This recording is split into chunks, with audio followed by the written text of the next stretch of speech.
সময় চার্জশিট দিতে না পারায় সন্দীপ ঘোষ, অভিজিৎ মণ্ডলের জামিনে রাজ্যের অপরাজিতা বিল নিয়ে সওয়াল করেছেন ফিরহাদ হাকিম। তিনি বলেছেন, সিবিআই আর কি করবে? এতদিনে পুলিশি তদন্ত হলে অভিযুক্ত ছেলেটার ফাঁসি হয়ে যেত।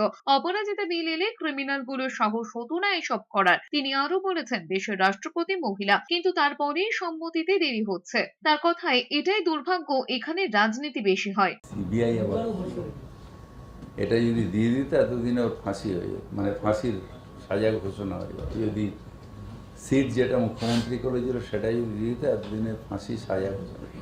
এগুলো হচ্ছে আমার যতদূর মনে হয় যে এটা প্রেস হাইপ বেশি পেয়েছে।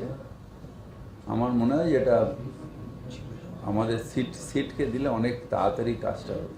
অন্যদিকে সিপিএম নেতা সুজন চক্রবর্তী বলেছেন, দিল্লির বিজেপি আর রাজ্য সরকার খেলাটা বুঝে নিয়েছে। তবে এটা স্পষ্ট হয়েছে, যারা মনে করেছিল যে তৃণমূলের এই অপরাধীদের বিজেপি খানিকটা আটকাবে, সেটা ভুল প্রমাণ হলো। বরং এদের বিজেপি সাহায্য করছে। দিল্লিওয়ালারা চায় যে জামিন হোক, সিবিআই সেই ব্যবস্থা করুক।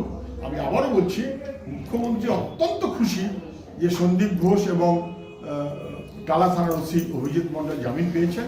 উনি ভালো করে নানান রকম পুরস্কার নিয়ে সিবিআই দপ্তরে গিয়ে হাজির হন। সিবিআই সব খবর ওনার কাছে আছে।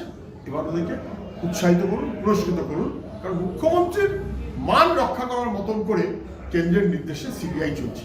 প্রদেশ কংগ্রেসের রাজ্য মুখপাত্র সৌম্য আইচ রায় বলেছেন, কেন্দ্র রাজ্য একে অপরের পরিপূরক। রাজ্য সরকার বিব্রত হয় এমন কোনো কাজ দিল্লি করবে না, তা জানাই ছিল। আপাত দৃষ্টিতে এত অভিযোগ থাকা সত্ত্বেও তথ্য প্রমাণ জোগাড় করে দিতে পারলো না, চার্জশিট দিতে পারলো না সিবিআই নাকি। তার মানে দাদা দিদিকে বিব্রত করবেন না, দিল্লির বিজেপি রাজ্যের তৃণমূলকে বিব্রত করবে না বা ফেঁসে যাক এমন কোনো কাজ করবে না, তাই হালকা করে সেভ করে দিল আর কি। তাই অভিযুক্তরা বাইরের এখন হাওয়া খাবে, আর দিদির লোকেরা বলতে শুরু করবে, দেখো কলকাতা পুলিশ পেরেছে, সিবিআই পারলো না।